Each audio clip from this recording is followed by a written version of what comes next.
नमस्कार, स्वागत है आप सभी का। आज जैसा आप लोग देख पा रहे हैं, आज का टॉपिक हमारा है आर्थिक समीक्षा। केंद्र सरकार के द्वारा जारी की जाती है, बजट के कुछ दिनों पहले जारी की जाती है और हर साल हम इसको पढ़ते हैं। इस बार थोड़ा हम लेट हो गए हैं, लेकिन देर आए दुरुस्त आए। हम लोग की जो टाइमिंग है, क्योंकि अब ये हम लोग इस तरीके से पढ़ेंगे आर्थिक समीक्षा को कि सीधे एग्ज़ाम को टारगेट करेंगे कि एग्ज़ाम में हमसे इससे क्या पूछा जाएगा। आर्थिक समीक्षा आप सभी लोग जानते हैं, बहुत बड़ा दस्तावेज होता है, 400-500 पन्ने की PDF होती है और उसमें ये चीज़ें निकालना कि हमारे एग्ज़ाम में क्या आएगा, ये एक जो है बड़ा चैलेंज है। तो अगर आप आज का ये वीडियो पूरा देखते हैं और अंत तक देखते हैं, जहाँ पर हम 50 क्वेश्चंस को आखिरी में सॉल्व करेंगे, तो समझ लीजिए कि आर्थिक समीक्षा से कोई भी प्रश्न अगर आता है तो आपका वो प्रश्न गलत नहीं होने पाएगा, क्योंकि सभी तरह से हमने इसको कवर किया है। और थ्योरेटिकल पोर्शन के बाद जब आप लास्ट में क्वेश्चंस पढ़ेंगे तो आपको ये समझ में आ जाएगा कि हाँ, अगर इससे क्वेश्चन बनेंगे तो किस तरह से बनेंगे। इसलिए धैर्यपूर्वक पूरा वीडियो देखिए। और थोड़ी सी टेक्निकल चीज़ें हैं, कुछ ऐसी चीज़ें हैं जिसमें डेटा बहुत ज़्यादा है, इसलिए अगर आप 2 से 3 बार इस वीडियो को ईमानदारी से देख लेंगे एग्ज़ाम के पहले तक, तो आपको सारे कॉन्सेप्ट क्लियर हो जाएंगे और जितने भी मैक्सिमम फैक्ट हैं वो जो है आपके तैयार हो जाएंगे। चलिए आगे बढ़ते हैं। सबसे पहले मैं बता दूं कि हमारा जो है समीक्षा अधिकारी के रिवीजन को लेके, समीक्षा अधिकारी को रिवीजन को लेके हम लोगों ने एक 90 डेज़ टेस्ट प्रोग्राम शुरू किया है। ये है क्या? टेस्ट का एक क्रैश कोर्स है जो 90 दिनों तक अनवरत चलेगा। अब ये 90 दिन कौन से हैं? 7 अप्रैल से लेकर 7 जुलाई तक ये कंटिन्यू चलेगा और ज़रूरत पड़ने पे उसके आगे भी हम लोग 1-2 सप्ताह इसको एक्सटेंड करेंगे।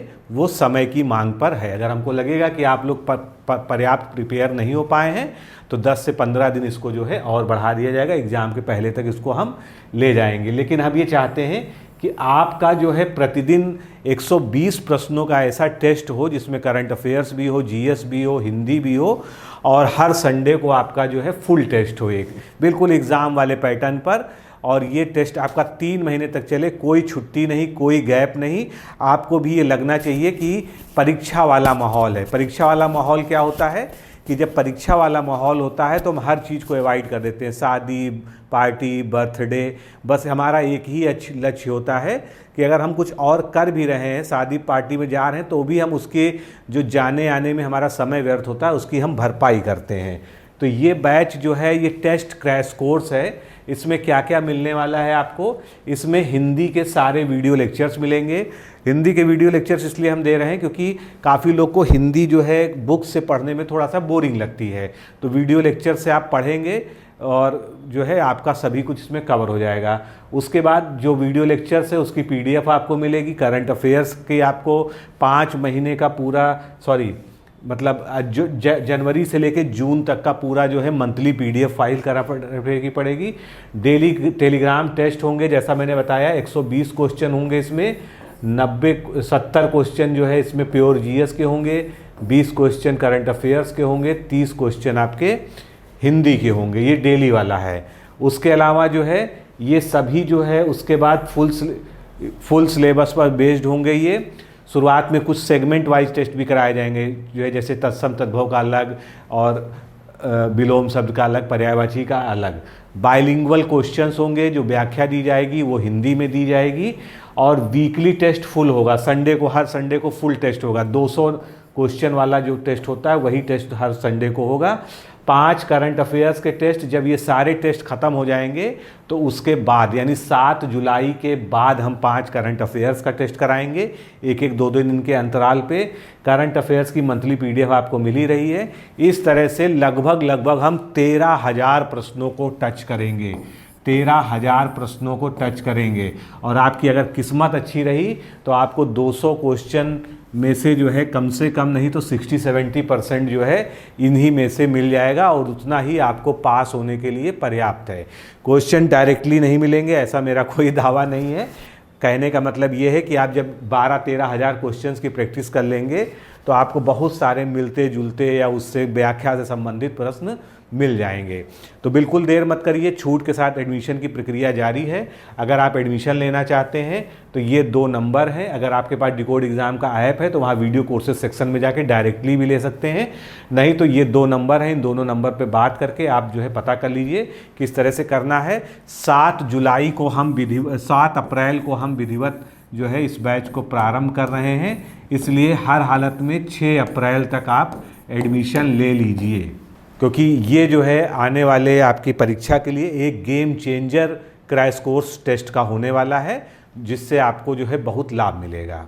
अगर आप चाहते हैं कि आप एक पूरा कोर्स जो है ले, जैसे आप एक क्रैश कोर्स तो आपने टेस्ट सीरीज का देखा ही, लेकिन आपका अगर मेन कंटेंट अगर नहीं तैयार है तो आप हमारे क्रैश कोर्स की जगह जो है इससे भी जुड़ सकते हैं, या क्रैश कोर्स और दोनों साथ साथ ले सकते हैं। यहाँ पर आपको जीएस के, हिंदी के वीडियो लेक्चर्स, पीडीएफ में नोट्स, सब कुछ यहाँ पर प्रोवाइड किया जाएगा, और जो हम क्रैश कोर्स में टेस्ट दे रहे हैं वो टेस्ट यहाँ पर भी आपको मिलेंगे।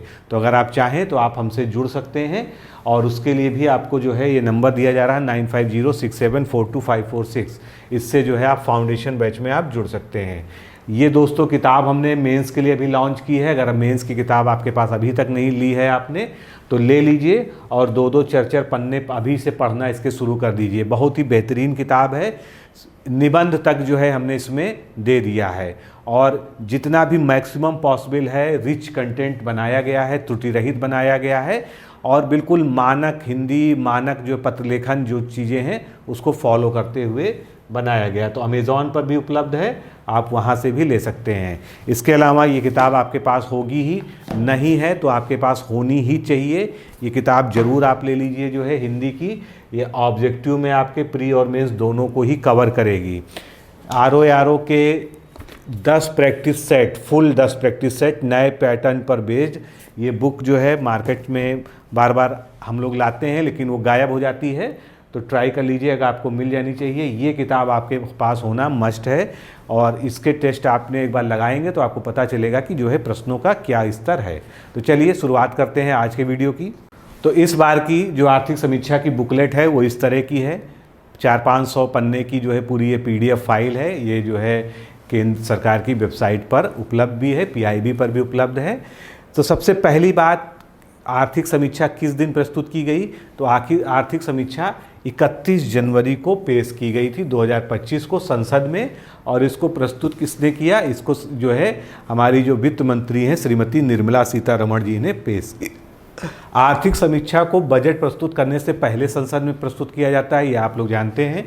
ये एक वार्षिक दस्तावेज है जिसे वित्त मंत्रालय के विशेषज्ञों द्वारा मिलकर बनाया जाता है, लेकिन इसमें जो इसका प्रधान होते हैं इसको बनाने में, उनको कहा जाता है प्रमुख आर्थिक सलाहकार या चीफ इकोनॉमिक एडवाइज़र, CEA, इनके द्वारा जो है तैयार किया जाता है।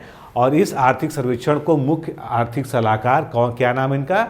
V अनंत नागेश्वरन, ये नाम याद रखिएगा, कभी कभी इस तरह के भी प्रश्न पूछ लिए जाते हैं। तो भारत में जो पहला आर्थिक सर्वेक्षण था या पहला इकोनॉमिक सर्वे था वो 1950-51 वाले वित्तीय वर्ष का प्रस्तुत किया गया था, और वर्ष 1964 तक इसे केंद्रीय बजट के साथ ही प्रस्तुत किया जाता था। उसके बाद से इसको बजट से अलग कर दिया गया, क्योंकि ये क्या है, ये विगत यानी बीते हुए वित्तीय वर्ष की उपलब्धियों के बारे में बात करता है। बजट जो है आने वाले वित्तीय वर्ष की प्लानिंग पे बात करता है। तो सबसे पहले जो भी दस्तावेज होता है या जो भी डॉक्यूमेंट होता है उसका एक विज़न होता है। तो ये जो है, जो इस बार का आर्थिक सर्वेक्षण है 24-25 का, इसका विज़न क्या है, ये किन विषयों पर केंद्रित है, क्योंकि हर बार की एक नई थीम या एक नया जो है उसका थीमेटिक एरिया होता है। तो आर्थिक समीक्षा की जो प्रस्तावना है, काफ़ी बड़ी सी प्रस्तावना है, उसमें बहुत कुछ कहा गया है, लेकिन जो 4-5 बिंदु मुख्य रूप से जो है आपको जानने चाहिए एग्जाम पॉइंट ऑफ व्यू से। उसमें कहा गया है गैर विनिमय के माध्यम से व्यवसाय की लागत को कम करना अप्रत्याशित वैश्विक चुनौतियों के बीच आर्थिक विकास और रोजगार को बढ़ावा देने में सहायक होगा। देखिए अब यहाँ पर एक टर्म यूज़ किया गया है गैर विनिमय। विनिमय मतलब रेगुलेशन, गैर का मतलब नॉन रेगुलेशन। देखिए जैसे कहते हैं ना कि हमको कोई भी कार्य करना है तो हम क्या करते हैं, उसके लिए रूल्स एंड रेगुलेशंस बनाते हैं कि ये इस तरह से चलेगा, ये इस तरह से चलेगा।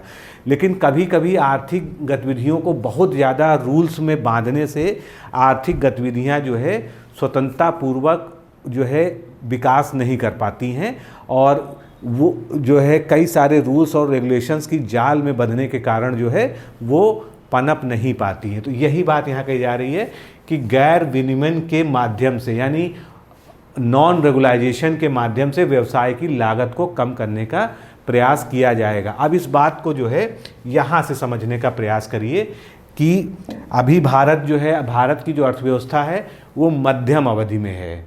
ना हम जो है विकासशील देश रह गए हैं, ना हम विकसित देश रह गए हैं, हम अभी बीच में खड़े हैं। बोलने को पारिभाषिक तौर से विकासशील देश कह लिया जाता है, लेकिन अभी हम जो है विकसित की ओर अग्रसर है और विकासशील से आगे बढ़ चुके हैं। इसलिए हमारी अर्थव्यवस्था को मध्यम अवधि की अर्थव्यवस्था का जो खिताब है वो दिया जा रहा है।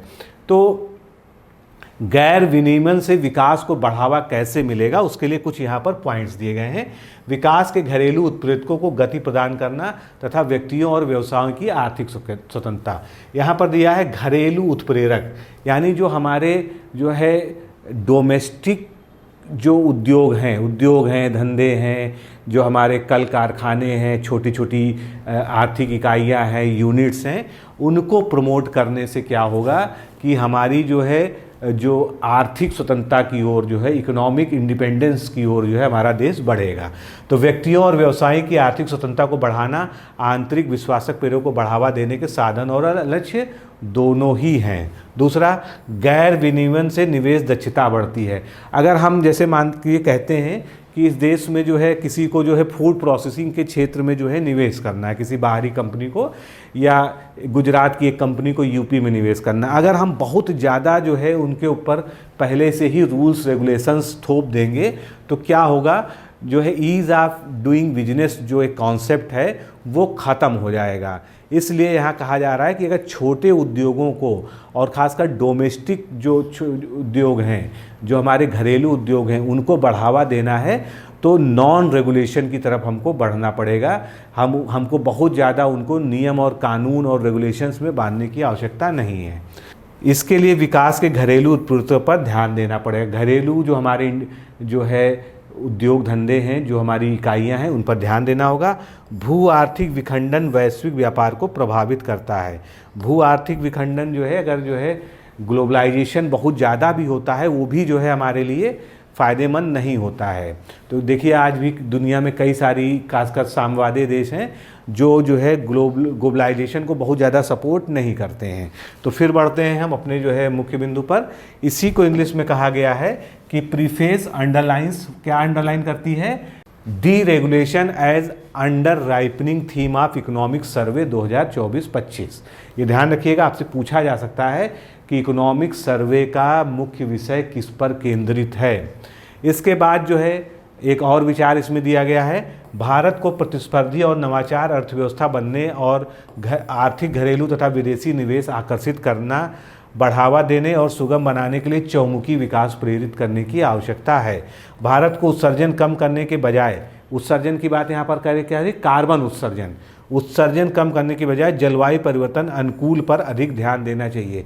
हमको इस पे जो है बहुत ज़्यादा फोकस करने की आवश्यकता नहीं है, जैसा कि बजट ये डॉक्यूमेंट कहता है कि हम इसकी ज़्यादा चिंता करें कि हम जो है कम कार्बन उत्सर्जित कर रहे हैं या ज़्यादा कार्बन उत्सर्जित कर रहे हैं। उसकी वजह हमको ये सुनिश्चित करना है कि हम जो भी प्रयास कर रहे हैं, चाहे आर्थिक हो, चाहे सामाजिक हो, चाहे औद्योगिक हो, वो पर्यावरण हितैषी होना चाहिए। ये मूल मंत्र इस बजट में दिया गया है। इसके बाद आर्थिक समीक्षा में देश भर के शीर्ष शिक्षा संस्थानों में उत्कृष्टता के लिए कृत्रिम बुद्धिमत्ता केंद्र स्थापित करने का सुझाव दिया गया है। अब देखिए एआई का इस समय बहुत ज़्यादा प्रभाव चल ही रहा है, तो बजट में कहा गया है कि देश भर के जो बड़े शिक्षा संस्थान हैं उनमें एआई का प्रयोग ज़्यादा से ज़्यादा बढ़ाना चाहिए, आर्टिफिशियल इंटेलिजेंस बढ़ाना चाहिए, जिससे वो संस्थान जो है उत्कृष्टता को हासिल कर सके, एक्सीलेंस को हासिल कर सके। ठीक है, ये हमने कवर कर ही लिया है। अब हम आगे बढ़ते हैं। ये जो पूरा आर्थिक समीक्षा है वो एक डॉक्यूमेंट में एक्सप्लेन्ड है। अगर आप इस एक डॉक्यूमेंट को समझ गए तो आप समझ लीजिए पूरी आर्थिक समीक्षा की सारी मूल बातें समझ जाएंगी और उसके बाद जो है कई सारी और बातें भी हैं जो मैं आगे आपसे बताने जा रहा हूँ। इसको हम अलग अलग स्पीड भी लेंगे। सबसे पहले अगर हम बात करें जीडीपी की, क्योंकि जीडीपी की बहुत चर्चा होती है कि जीडीपी की वृद्धि दर क्या रही 2024-25 में क्या रही, तो 2025-26 में जो अनुमान लगाया गया है वो क्या है 6.3 से 6.8। बिल्कुल ध्यान रखिएगा। अब ये देखिए कोई एक निश्चित फिगर क्यों नहीं दी गई, क्योंकि अभी जो ये डॉक्यूमेंट है इसमें साफ लिखा है कि जो वित्तीय स्थिति है भारत की वो अभी जो है अनिश्चित चल रही है, बहुत ज़्यादा स्थिर नहीं है। इस वजह से ये अनुमान लगाया गया कि 6.3 से 6.8 के बीच रहेगी भारतीय अर्थव्यवस्था की जीडीपी की प्रगति दर। कब किस पीरियड में 2025-26 के बीच में। लेकिन जो वित्तीय वर्ष बीत गया है उसका जो प्राइमरी अनुमान आ गया है वो क्या कहता है कि भारत की जो है 24-25 में वित्तीय प्रगति या जीडीपी के टर्म्स में ग्रोथ रेट कितनी रही है 6.4% रही है। तो दो चीज़ें याद रख लीजिएगा कि आने वाले साल वित्तीय वर्ष यानी जो वित्तीय वर्ष शुरू हो चुका है वो 25-26 जो है उसमें 6.3 से 6.8 के बीच में रहेगी अर्थव्यवस्था की प्रगति दर, और 6.4 जो है आकलन किया गया है प्राइमरी अनुमानों में कि बीते हुए वित्तीय वर्ष यानी 24-25 की ग्रोथ रेट रही है। इसके बाद राजकोषीय घाटा जितना कम होता है उतनी बढ़िया अर्थव्यवस्था मानी जाती है। ये बात आप लोग जानते हैं, ये कॉन्सेप्ट आपका क्लियर होगा। तो राजकोषीय घाटा अगर कम है यानी अर्थव्यवस्था हमारी अच्छी दिशा में प्रगति कर रही है। और आप देखेंगे 20-21 से लेके राजकोषीय घाटा जो है लगातार कम हो रहा है, ये ट्रेंड आप देख रहे हैं। तो अगर आपसे 23-24 का जो है राजकोषीय घाटा कोई पूछा जाए, क्योंकि अभी इसी का जो है इस पूरी तरह से जो फाइनल डेटा आया है वो क्या है 5.6 रहा है 23-24 का। दूसरी चीज़ विदेशी मुद्रा भंडार जितना भारत के पास ज़्यादा रहेगा उतना हमारी अर्थव्यवस्था पे पकड़ मजबूत रहेगी, वैश्विक जो प्लेयर्स हैं उनके बीच हमारी स्थिति अच्छी रहेगी। तो ये 3 जनवरी 2025 तक का डेटा है सरकार का। इसमें बताया गया है कि 24-25 में वो भी इसमें क्या बचा, पूरा जनवरी बचा, फरवरी बचा और मार्च बचा, यानी पूरा एक क्वार्टर तो इसमें बचा ही था। उसके बावजूद 634.6 बिलियन डॉलर जो है ये अनुमानित है मार्च के अंत तक विदेशी मुद्रा का भंडार। लेकिन इसका वास्तविक मूल्य जो है इससे ज़्यादा हो सकता है। जो उसके पहले का वित्तीय वर्ष था 24-25 के पहले का 23-24 उसमें 646.4 था, यानी निश्चित रूप से जो है 24-25 में इससे भी ज़्यादा जाएगा। ये हो गया। उसके बाद औद्योगिक उत्पादन की बात कर लेते हैं, जो हमारा जो है द्वितीय क्षेत्र है अर्थव्यवस्था का। तो औद्योगिक उत्पादन की जो दर है वो 23-24 में 5.9% रही है। क्या रही है 5.9%। इसके बाद पूंजीगत व्यय, ये माना जाता है कि किसी अर्थव्यवस्था में जितना ज़्यादा पूंजीगत व्यय होगा, जितना ज़्यादा आधारभूत संरचनाओं पे स्थिर संरचनाओं पे व्यय किया जाएगा। आधारभूत संरचना का मतलब क्या है कि हम हाईवेज बना रहे हैं, हम जो है पुल बना रहे हैं, हम सीमेंट की फैक्ट्रियां लगा रहे हैं, हम जो है आयरन की फैक्ट्रियां लगा रहे हैं, हम स्टील की फैक्ट्रियां लगा रहे हैं, हम एल्युमिनियम की फैक्ट्रियां लगा रहे हैं। तो जितना ज़्यादा हम इंफ्रास्ट्रक्चर में निवेश करेंगे उतना ज़्यादा हम लॉन्ग टर्म बेनिफिट ले पाएंगे अर्थव्यवस्था का। तो उसी का जो परिणाम है कि पूंजीगत व्यय हमारा साल दर साल बढ़ रहा है। कैसे बढ़ रहा है ये चार्ट आपको बता देगा। 20-21 में 2.1% था, 21-22 में 2.5 हुआ, 22-23 में 2.7 हुआ और 23-24 में 3.2 हुआ। देखिए यहाँ पर ये डाटा पढ़ के बोलने का मतलब ये नहीं है कि आपको ये याद करना है।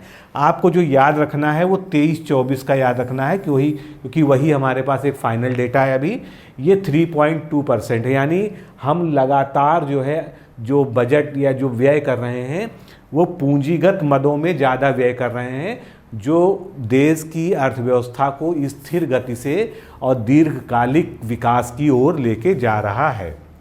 अगला हम पॉइंट देख लेते हैं खाद्यान्न उत्पादन। खाद्यान्न उत्पादन हमारा हर साल रिकॉर्ड स्तर पे जाता है और इस साल भी जो है अगर हम देखेंगे तो जो 23-24 का जो है अनुमानित डेटा दिया है 332.3 मिलियन टन खाद्यान्न उत्पादन दिया है, जो पिछले के वित्तीय वर्षों से सबसे ज़्यादा है। यानी ये एक नया रिकॉर्ड इस बार जो है रच दिया गया है, 332.3%। तो ये जो है क्या हुआ, आपकी अर्थव्यवस्था पे एक नज़र अब पड़ गई। इसके आगे बढ़ते हैं अब हम।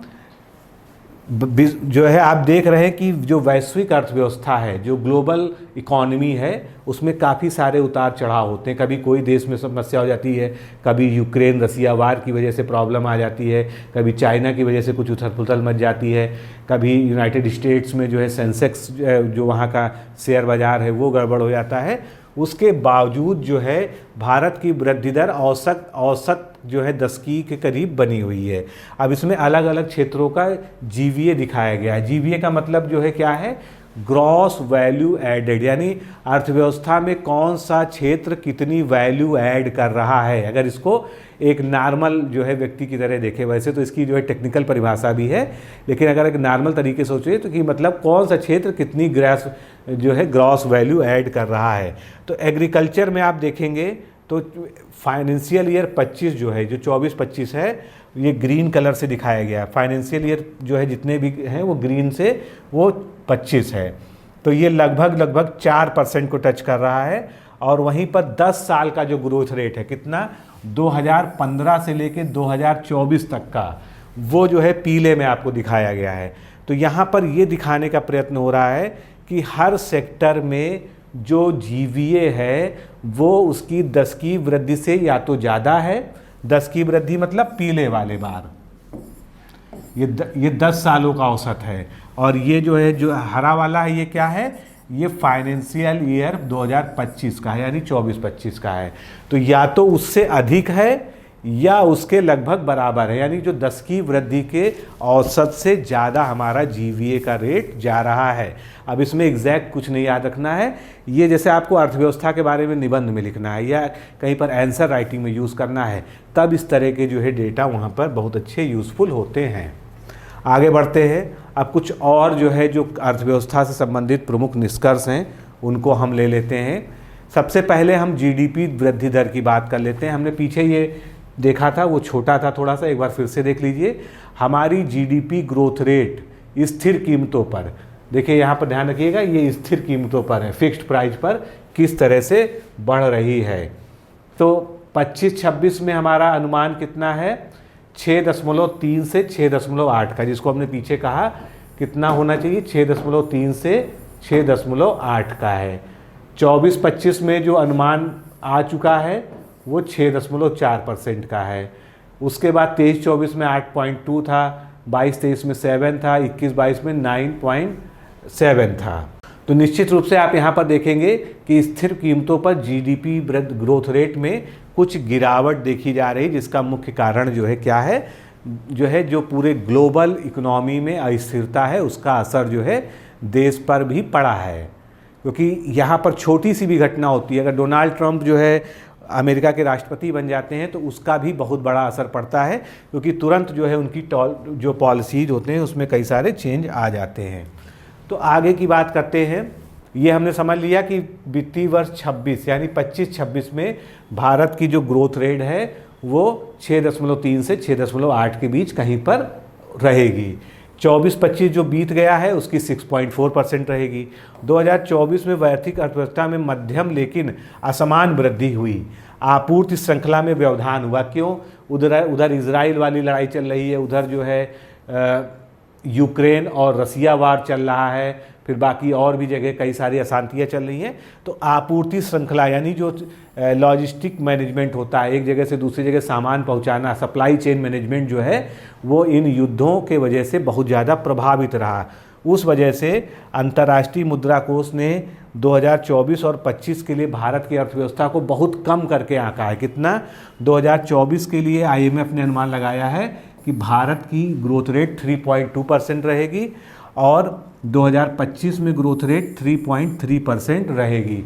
तो जो हमारे यहाँ का अनुमान है 6.3 से 6.8 का, उसका जो है लगभग आधा अनुमान जो है IMF ने लगाया है। अब सभी के अपने अपने पैरामीटर्स होते हैं और एक्चुअल ग्रोथ रेट क्या रहेगी वो तो नेक्स्ट ईयर पता चलेगी। आगे पढ़ते हैं, कुछ और निष्कर्षों को ले लेते हैं। उससे पहले हम पूंजी व्यय पर एक बार नज़र डालेंगे। पूंजी व्यय जैसे हमने बताया था कि जितना अर्थव्यवस्था में पूंजी व्यय बढ़ेगा उतना ज़्यादा जो है, ये देखिए कि आप जो है ऊपर से नीचे बढ़ रहा है। क्या मतलब 20-21 में 2.1, 21-22 में 2.5, 22-23 में 2.7 और 23-24 में अनंतिम जो है जो एक्चुअल अनुमान है वो 3.2% है। तो जितना जो है अर्थव्यवस्था में जो है मूलभूत ढांचे पर ज़्यादा खर्च किया जाएगा उतना ज़्यादा जो है हमारी ग्रोथ रेट स्टडी रहेगी और लॉन्ग लास्टिंग रहेगी। फिर वित्तीय वर्ष 25 में वास्तविक सकल मूल्य वर्धन जीवीए में वृद्धि कितनी दर्शाई गई है? 6.4%। ये रिपीट हो रहा है यहाँ पर। कैपेक्स का मतलब क्या होता है? कैपिटल एक्सपेंडिचर, जो हम ये देख रहे हैं इसी को जो है पूंजीगत व्यय को इंग्लिश में क्या कहेंगे? कैपिटल एक्सपेंडिचर कहेंगे। तो पूंजीगत व्यय जुलाई से नवंबर के दौरान 8.2% से बढ़ा और इसमें भी तेजी का अनुमान लगाया जा रहा है। तो खैर ये तो अभी कुछ जो है कुछ क्वार्टर्स की बात की जा रही है। आगे बढ़ते हैं, कुछ और निष्कर्षों को ले लेते हैं। दिसंबर 2024 तक समग्र निर्यात में 6% की जो है सालाना वृद्धि दर्ज की गई, यानी हमारा निर्यात जो है लगातार बढ़ रहा है। हमारा एक्सपोर्ट जो है लगातार बढ़ रहा है। कितने प्रतिशत की दर से? 6% की दर से। यही सब जो है छोटे छोटे क्वेश्चन के रूप में आपसे प्रीलिम्स में पूछे जा सकते हैं। अप्रैल से नवंबर 2025 के दौरान देश के सेवा निर्यात में बढ़ोतरी कितनी हुई है? 12.8%, यानी जो सर्विस सेक्टर का एक्सपोर्ट है वो 12.8% के ग्रोथ रेट से बढ़ा है। और वित्त वर्ष 24-25 में जो है ये एक्चुअल में कितना था? 5.7% था। ठीक है, और ये तो केवल अप्रैल से नवंबर में है, यानी ये 6 महीने का हिसाब किताब है लगभग। फिर जो सकल एफडीआई है, फॉरेन डायरेक्ट इन्वेस्टमेंट, एफडीआई जो है, एफडीआई हमको जो प्राप्त होती है विदेशों से वो कितनी रही है? 47.2 बिलियन डॉलर से बढ़कर 55.6 बिलियन डॉलर हुई। तो कितने की बढ़ोतरी हुई? 17.9% की बढ़ोतरी हुई एफडीआई में। ठीक है, तो ये भी एक महत्वपूर्ण पॉइंट है। मैंने बहुत सारे ऐसे बिंदु जो है इस बार छोड़ दिए हैं क्योंकि पिछले सालों का जो अनुभव रहा है, तो इस बार जो है केवल उन्हीं पॉइंट को जो है फोकस कर रहा हूँ मैं, जो है जो आपके एग्ज़ाम से बिल्कुल सीधा ताल्लुक़ रखते हैं, क्योंकि पढ़ाने को इसमें बहुत कुछ है। फॉरेक्स क्या होता है? इसको फॉरेक्स एक्सचेंज कहते हैं या फॉरेन एक्सचेंज कहते हैं, जो विदेशी विनिमय कहलाता है। ये 640 बिलियन डॉलर रहा, जो 10.9 महीने के निर्यात और 90% विदेशी कर से निपटने के लिए पर्याप्त है। यानी फॉरेन एक्सचेंज, विदेशी विनिमय भी हमारे देश का बहुत अच्छा रहा है। दिसंबर 2024 में सौर और पवन ऊर्जा में साल दर साल 15.8% की वृद्धि हुई है। सौर ऊर्जा और पवन ऊर्जा उत्पादन में कितनी वृद्धि बताई जा रही है? 15.8% की वृद्धि बताई जा रही है। बीएसई स्टॉक बाजार यानी जो है बॉम्बे स्टॉक एक्सचेंज में पूंजीकरण और जीडीपी अनुपात 136% रहा, जो चीन के 65% और ब्राज़ील के 37% से बहुत ज़्यादा है।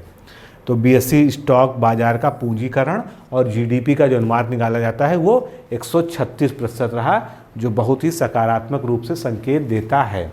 इसके बाद बात करें एमएसएमई की, जो सूक्ष्म उद्योग है, सूक्ष्म लघु उद्योग को इक्विटी वित्तपोषण उपलब्ध कराने के लिए 50,000 करोड़ रुपए का आत्मनिर्भर भारत कोष का शुभारंभ किया गया। ये ध्यान रखिएगा, इसको स्पेशली नोट कर लीजिए। आपसे दोनों तरह से क्वेश्चन पूछा जा सकता है कि एमएसएमई को इक्विटी वित्तपोषण उपलब्ध कराने के लिए कौन सी नई स्कीम शुरू की गई, तो आपको बताना होगा आत्मनिर्भर भारत इक्विटी कोष या भारत कोष, और इसकी वैल्यू क्या है? 50,000 करोड़ रुपए। आगे बढ़ते हैं। वित्त वर्ष 2025 में कृषि क्षेत्र में 3.8% की वृद्धि की उम्मीद की गई है।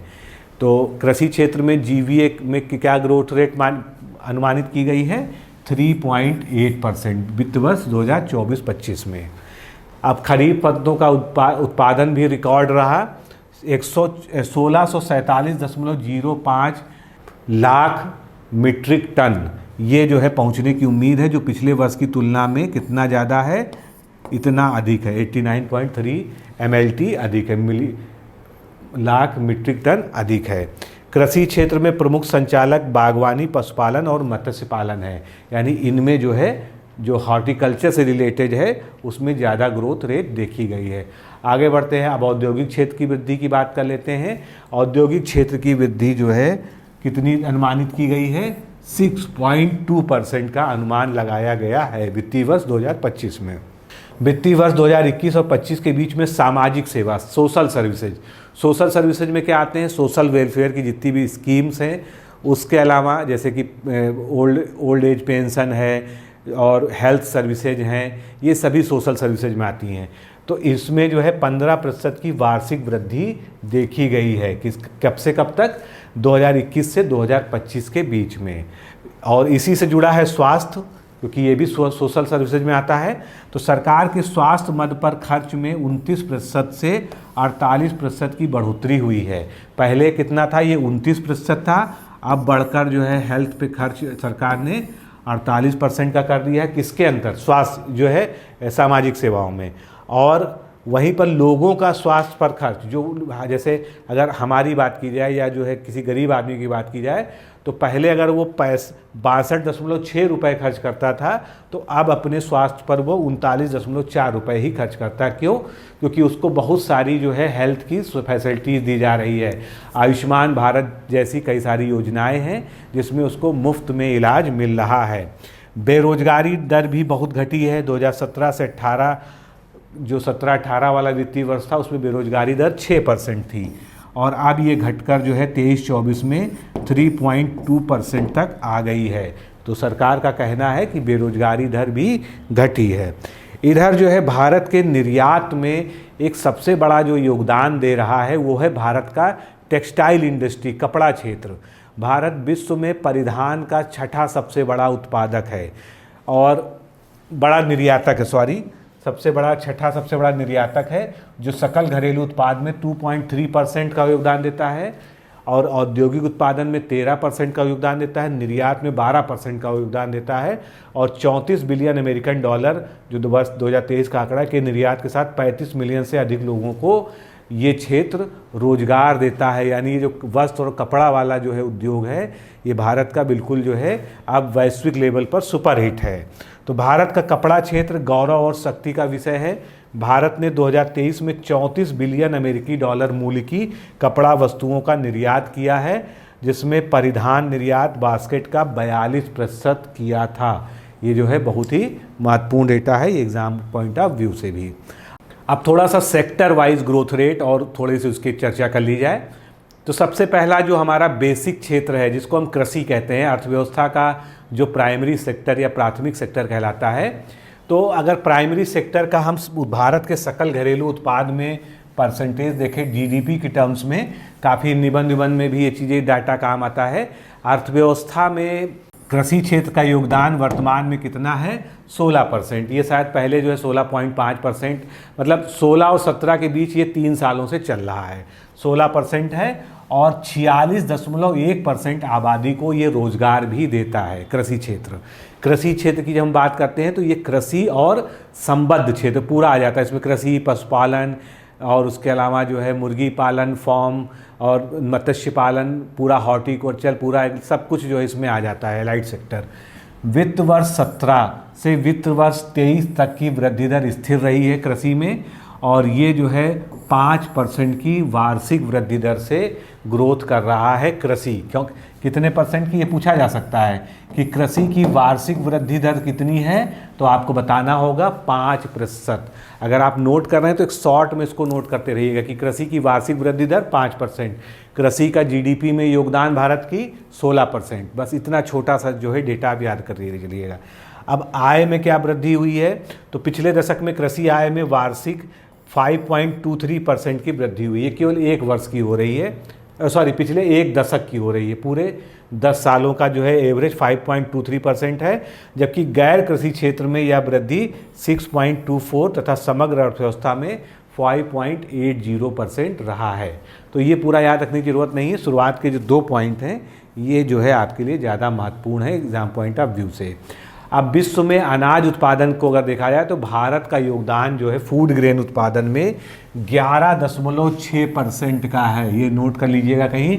भारत जो है विश्व के खाद्यान्न उत्पादन में, अनाज उत्पादन की बात चल रही है, यानी सीरियल्स की जो है, तो और उत्पादकता जो है वैश्विक औसत से लेकिन कम है।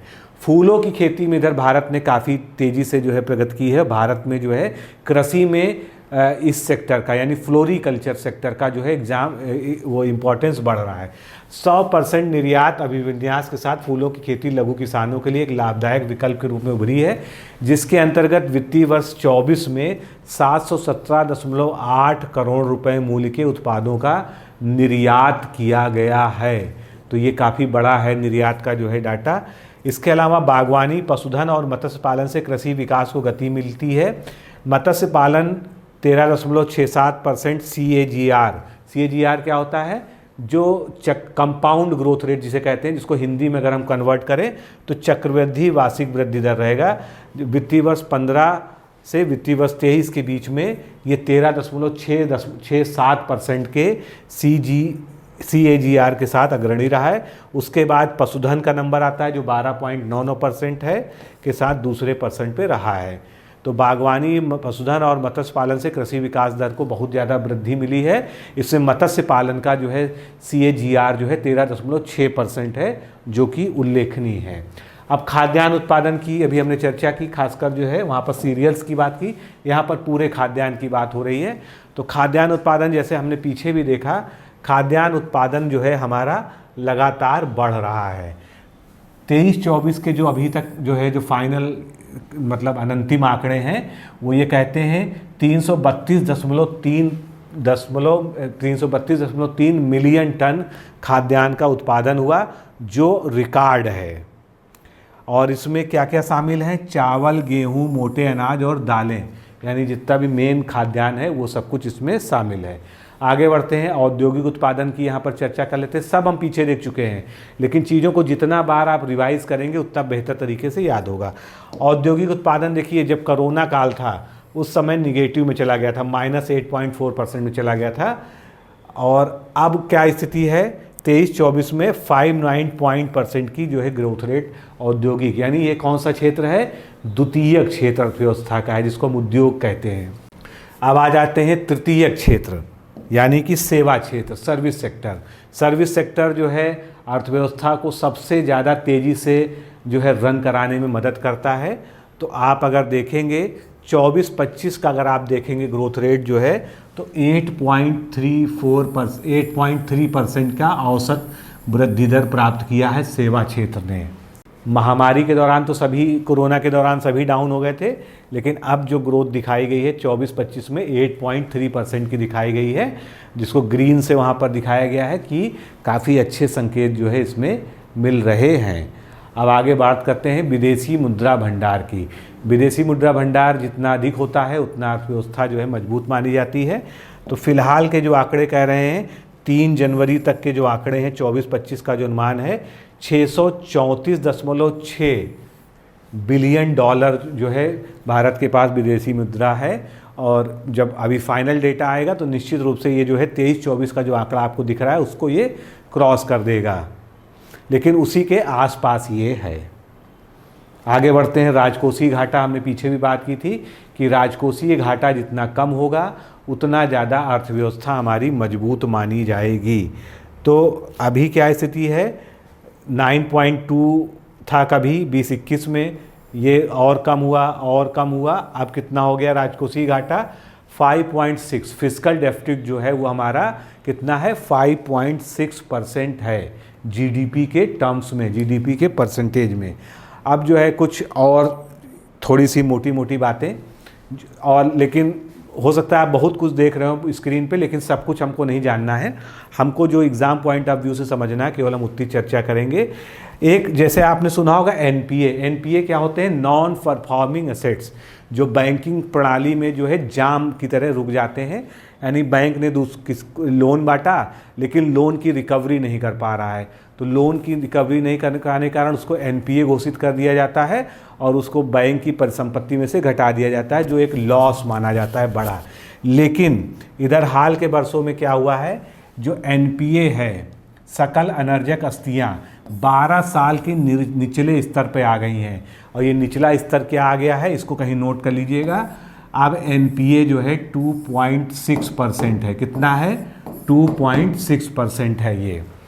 इसके बाद करेंगे 17-18 में 15 वर्ष उससे अधिक आयु के लोगों में बेरोजगारी दर 6% थी, जो अब घट के 3.2% हो गई। तो बेरोजगारी दर कितनी बताई गई है, 6 से जो है अब कितनी हो गई है, 3.2% हो गई है। विकास के उतार चढ़ाव को ध्यान में रखते हुए वित्त वर्ष 26 में वास्तविक जीडीपी, हमने इसको 2-3 बार दोहरा लिया, 6.3 से लेके 6.8 के बीच में रहने की संभावना व्यक्त की गई है। अब भारत का जो है बाह्य जो व्यापार क्षेत्र है उसकी बात कर लेते हैं। तो कुल निर्यात में अभी हमने सब चर्चा कर ली है, कितनी वृद्धि हुई है, 6% की वृद्धि हुई है। अप्रैल से दिसंबर तक का सेवा क्षेत्र के निर्यात में जो वृद्धि दर्ज की है, केवल सर्विस सेक्टर में कितनी दर्ज की गई है, 11.6%। भारत दूरसंचार, कंप्यूटर और सूचना सेवाओं में विश्व का दूसरा सबसे बड़ा निर्यातक बन गया है। इसको मोटे मोटे अक्षरों में कहीं नोट कर लीजिएगा। क्या, भारत दूरसंचार, कंप्यूटर और सूचना सेवाओं के क्षेत्र में, यानी इन क्षेत्रों में कम्युनिकेशन, कंप्यूटर और इंफॉर्मेशन टेक्नोलॉजी के जो सेवा क्षेत्र है, संबंधित जो सर्विसेज हैं, उसके निर्यात में भारत विश्व का सबसे बड़ा जो है दूसरे नंबर का निर्यातक बन गया है। ये जो है महत्वपूर्ण है, इस तरह के प्रश्न पूछ लिए जाते हैं। फिर वित्त वर्ष की दूसरी तिमाही में 25 की दूसरी तिमाही भारत का चालू खाता घाटा, जो करंट डेफिसिट होता है, वो सकल घरेलू उत्पाद का 1.2% रहा है। तो ये भी जो है घाटा भी कम आका गया है। बाकी जो है बहुत सारी और भी बातें हैं जिसकी इस समय यहाँ जो है चर्चा करने की आवश्यकता नहीं है।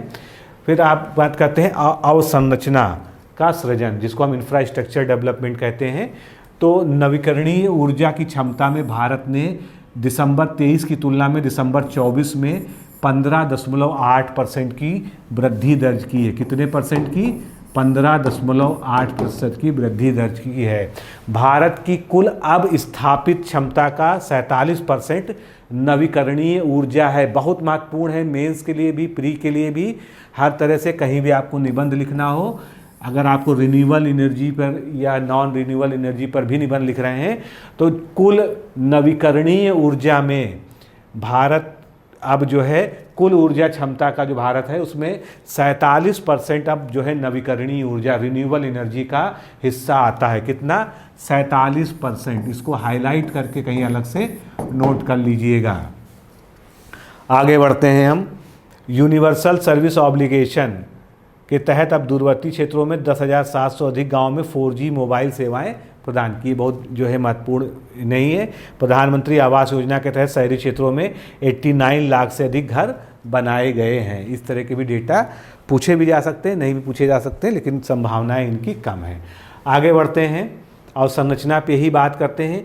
भू संपदा विनिमय विकास और नियम 2016 के तहत जो है 1.38 लाख से अधिक भू संपदा परियोजनाएं पंजीकृत की गई हैं और 1.8 लाख शिकायतों का समाधान किया गया है।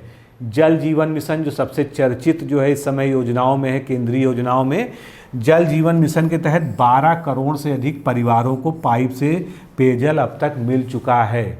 ये भी डेटा महत्वपूर्ण है। कुछ नहीं तो आप जो है निबंध लिखें, मान लीजिए जल जीवन मिशन पे ही निबंध आ गया तो कम से कम जो है लेटेस्ट का कुछ पता होना चाहिए। 12 करोड़ परिवारों से तक जो है नल से जल पहुंच गया।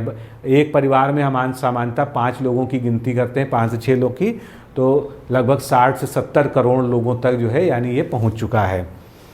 फिर स्वच्छ भारत मिशन में जो ग्रामीण वाला है उसके दूसरे चरण के तहत अप्रैल से नवंबर के दौरान मॉडल श्रेणी के अंतर्गत 1.92 लाख से अधिक गाँवों को ODF प्लस घोषित किया गया है। अब चलिए कुछ चित्रात्मक डेटा देख लेते हैं जो आपके काम के हैं, महत्वपूर्ण है। बाकी बहुत सारे डेटा था जिसको मैंने यहाँ से हटा दिया है, उसको नहीं रखा है, जानबूझ के नहीं रखा है। अभी हमने इसको देखा है, थोड़ा सा एक बार और रिवाइज हो जाएगा। जो हमने कहा था ना NPA, नॉन परफॉर्मिंग एसेट्स, बैंकों का जब ऐसा कोई लोन होता है जो फंस जाता है, जो रीपेमेंट नहीं हो पाता, बैंकों ने नहीं मिल पाता है, तो उसमें देखिए लगातार गिरावट, मार्च 21 से लेके गिरावट दिखाई जा रही है। सितंबर 24 तक। सितंबर 24 में एनपीए कितना हो गया है? 2.6%। इससे क्या है, इससे बैंकों का ये पता चल रहा है कि बैंकों की जो परिसंपत्ति, जो एनपीए था, फंसा हुआ पैसा था, वो उनको वापस मिल रहा है। इसी तरह से एससीबी की लाभदाता में सुधार पर जो रिटर्न की जो है अगर बात करेंगे हम, तो रिटर्न बढ़ता जा रहा है। 1.4% हो गया सितंबर 24 का। बस इतना सा आप जो है याद रख लीजिए। आगे चढ़ते हैं। वित्तीय समावेशन यानी सभी को बैंकिंग प्रणाली तक पहुंचाना, सभी को डिजिटल बैंकिंग तक लेके आना, सभी को जो हाथ में यूपीआई देना, इसको हम वित्तीय समावेशन कहते हैं। यानी कोई भी भारत में ऐसा ना हो जिसका कोई ना कोई बैंक में खाता ना हो, जिसको जो वित्तीय सिस्टम से जुड़ा ना हो। तो उसके लिए अगर हम ग्रामीण क्षेत्रों में देखेंगे, सबसे पहले आरबीआई के वित्तीय समावेशन सूचकांक की बात कर लेते हैं। मार्च 2021 में 53.9 से सुधर कर जो है सूचकांक अब मार्च 24 में 64.2% हो गया है। ये वित्तीय समावेशन सूचकांक है 64.2%। ठीक है, अब इसका मतलब जो मैं समझ पा रहा हूँ यही है कि 64.2% लोगों तक खाते पहुँच चुके होंगे, इसी तरह से होगा, या इतने ज़्यादा जो है अकाउंट खुल चुके हैं। फिर क्षेत्रीय ग्रामीण बैंकों का प्रदर्शन जो है किस तरह से हुआ है? 700 जिलों में 22,069 शाखाएं खोली गई हैं। अब इसमें क्या क्या चीज़ें हैं, बहुत ज़्यादा है, इसमें बहुत ज़्यादा इसमें जो है ध्यान देने की ज़रूरत नहीं है। आगे बढ़ते हैं। निर्यातकों के लिए व्यापार करने की सुगमता संबंधी पहल, जिसको हम ईज़ ऑफ डूइंग बिजनेस कहते हैं, इसका एक इंडेक्स भी है। तो ईज़ ऑफ डूइंग बिजनेस के लिए भारत ने निर्यातकों को, जो हमारे यहाँ इन्वेस्ट करेंगे, ऐसे लोगों को, निवेशकों को क्या क्या सुविधाएं दी हैं, इनको 5 पॉइंट में समझेंगे। पहला, लॉजिस्टिक केंद्रों का विकास, जहाँ पर तैयार माल रखा जा सके, वहाँ से ट्रांसपोर्ट हो सके, वहाँ पर रॉ माल आ सके। और संरचना में निवेश बढ़ाया गया। नीतिगत सुधार, जिसमें आपूर्ति श्रृंखला दक्षता में सुधार हुआ। आपूर्ति श्रृंखला यानी सप्लाई चेन मैनेजमेंट सही हुआ है। पेपरलेस ई बैंक रियलाइजेशन सर्टिफिकेट, जिसको EBRC कहते हैं, इसका कार्यान्वयन हुआ। पहले ये जो सब हाथों से काम होता था, अब सब जो है पेपरलेस हो गया है। ट्रेड कनेक्ट ई प्लेटफॉर्म का शुभारंभ, तो ये जो है एक इंटरनेट का पोर्टल है जिसका नाम है ट्रेड कनेक्ट। ये जो है खासकर व्यापारियों, निवेशकों के लिए बना है। DGFT trade facilitation mobile app का लॉन्च किया गया, ये भी उसी संबंधित है, ये ऐप है। तो ऐप और ये दोनों को ध्यान रखिएगा, आपसे पूछा जा सकता है कि ये ऐप या पोर्टल किससे संबंधित है। आगे बढ़ते हैं। भारत ने पर्याप्त मात्रा में विदेशी निवेश को आकर्षित करना जारी रखा है। अब इसके बहुत सारे जो है यहाँ पर डेटा दिए हैं, हम इन डेटा में नहीं उलझते हैं। हम ये देखते हैं कि वित्त वर्ष 25 की जो है पहली छमाही में 19.1% की हिस्सेदारी के साथ में सेवा क्षेत्र ने सबसे ज़्यादा FDI का अंतर प्रवाह, इनफ्लो हमारे यहाँ बढ़ाया है। तो हमारे यहाँ जो है FDI का इनफ्लो सबसे ज़्यादा किन किन सेक्टर से कितना परसेंटेज पे हो रहा है, इसकी बात करते हैं। सबसे पहले FDI सबसे ज़्यादा जो हमको प्राप्त हुआ वो सर्विस सेक्टर से हुआ। कितना हुआ? 19.1%। मुझे लग रहा है आप लोगों को दिख रहा होगा, पेन चेंज करते हैं। कंप्यूटर सॉफ्टवेयर एंड हार्डवेयर, ये दूसरे नंबर पे है। कंप्यूटर सॉफ्टवेयर से सबसे ज़्यादा FDI आया 14.2%, दूसरे नंबर पे। तीसरे नंबर पे ट्रेडिंग मतलब सामान्य व्यापार। चौथे नंबर पे नॉन कन्वेंशनल एनर्जी, गैर परंपरागत ऊर्जा या गैर अनवीकरणीय ऊर्जा से 7% का FDI इनफ्लो आया। उसके बाद जो है सीमेंट एंड जिप्सम प्रोडक्शन से हमारे यहाँ 6.1% का FDI इनफ्लो आया। बाकी चीज़ें आगे लिखिए, इसका ज़्यादा ज़रूरत नहीं है। आप शुरुआत के 2-3 चीज़ें याद रखिएगा। सबसे ज़्यादा सर्विस सेक्टर से हमको FDI प्राप्त हुआ, ये आपको याद रखना जरूरी है। चलिए आगे बढ़ते हैं। भारत में ट्रांसपोर्ट सुविधाएं किस तरह से बढ़ी, इसका कुछ डेटा जो है इस आर्थिक समीक्षा में दिया गया है। तो इधर हम देखेंगे वंदे भारत ट्रेन जो है 2025 तक जो है कितनी हो गई है? 68 हो गई हैं। 24 में 51 थी, 23 में 10 थी और 18 से 22 के बीच 2 थी। तो ये बढ़ते बढ़ते 68 हो गई हैं। इधर क्या दिया है? इधर जो है कोचों का निर्माण, इनके जो है जो कोच बन रहे हैं, जो सवारी डब्बे बन रहे हैं, तो इसमें भी बढ़ोतरी हो रही है। इस तरह से आप देख सकते हैं अक्टूबर तक 2025 में 900 कोच जो है बनाए जा चुके हैं। इसीलिए वंदे भारत जो है लगातार भारत में बढ़ रही है। आगे बढ़ते हैं, अब जो है सिविल एविएशन या नगर विमानन की बात कर लेते हैं और पत्तन तथा पोत परिवहन की बात कर लेते हैं। तो उड़ान योजना आप जानते हैं, उड़े देश का हर नागरिक क्षेत्रीय जो रीजनल कनेक्टिविटी स्कीम है, RCS जिसको रीजनल कनेक्टिविटी स्कीम कहते हैं, उसके तहत देखिए मार्च 24 में 84 जो है हमारे यहाँ हवाई अड्डे और जो है ये थे। उसके बाद जो है दिसंबर 24 में ये 88 हो चुके हैं। इसी तरह से जो है उड़ान के रूट, मतलब कितने हमारे नए जो है वायुमार्ग रूट बनाए गए, वायुमार्ग बनाए गए हैं। मार्च 24 में 545 थे, ये 619 हो गए हैं। इसके बाद जो है विमान प्रमुख पत्तन जो है, प्रमुख पत्तन और औसत टर्नराउंड समय में कमी जो है आई है, ये अच्छी वो है। 48.1 से कम होकर ये 30.4 हुआ है घंटों में, ये आंकड़े आपको दिए गए हैं। तो ये थोड़ा सा इस क्षेत्र की प्रगति हो गई। अब विद्युत क्षेत्र की बात करें, विद्युत क्षेत्र में क्षमता संवर्धन की जो है बात करें तो पावर कैपेसिटी एडिशन मेगावाट में जो है कितना हो गया है, 15,008 हो गया है बढ़कर। और इसी तरह से ट्रांसफॉर्मेशन कैपेसिटी एडिशन कितना हो गया, 38,805 हो गया है। नवीकरणीय ऊर्जा पर बढ़ती निर्भरता जो है अब कितनी परसेंट बढ़ गई है, 47.1% बढ़कर जो बढ़ गई है। और नॉन फॉसिल फ्यूल पर हमारी निर्भरता कितनी कम हो गई है, 52.9% जो है वो घटकर रह गई है। ये जो है FY 21 की बात है, यानी फाइनेंशियल ईयर 21-22 की बात है, 20-21 की बात है। और ये फाइनेंशियल ईयर 2024-25 की बात है, जिसमें डेटा आपका केवल दिसंबर तक का है। यानी हम धीरे धीरे फॉसिल फ्यूल पर अपनी निर्भरता को घटा रहे हैं और जो है हम जो है किस पे बढ़ रहे हैं, हम जो है नवीकरणीय ऊर्जा पर जो है ज़्यादा फोकस कर रहे हैं, रिन्यूएबल एनर्जी पर ज़्यादा फोकस कर रहे हैं। आगे बढ़ते हैं, नेक्स्ट हमारा है डिजिटल कनेक्टिविटी की बात करें तो भारत नेट जो है उसकी जो है आप देखेंगे सबसे पहले कितने टावर लगा दिए गए, ये भी एक डेटा दिया है।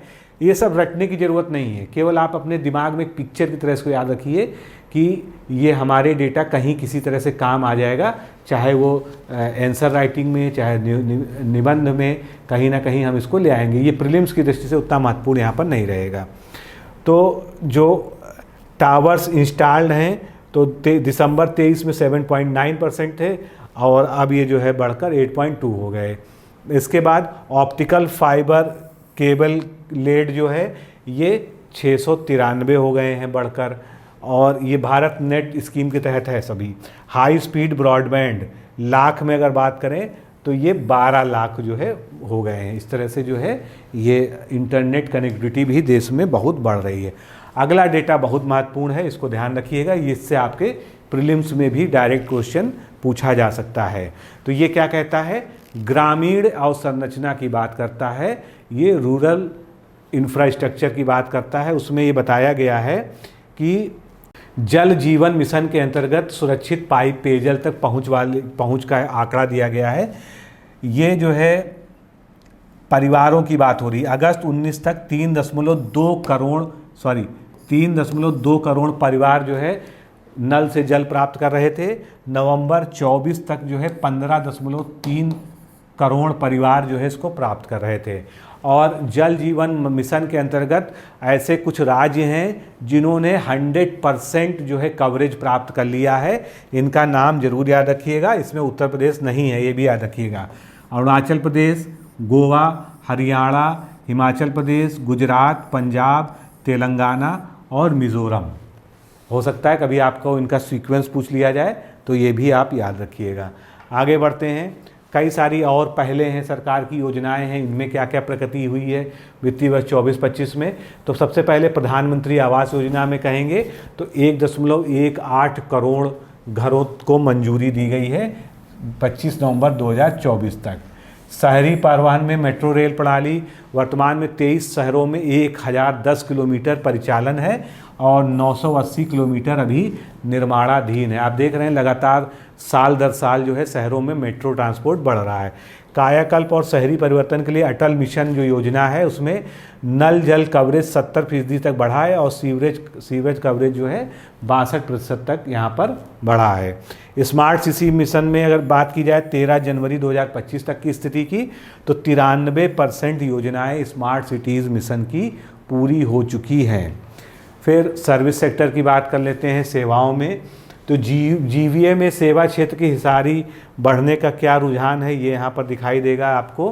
फाइनेंशियल ईयर 13 से लेके 25 तक का डेटा ये दिया गया है। आप देख सकते हैं किस तरह से ये ग्रोथ हो रही है। तो यहाँ पर जो है लगभग कितना आ जाएगा, ये 55 के आसपास आ जाएगा परसेंटेज में। 55 से ज़्यादा है जो है सेवा क्षेत्र में ये अपना योगदान दे रहा है जीवीए में सेवा क्षेत्र।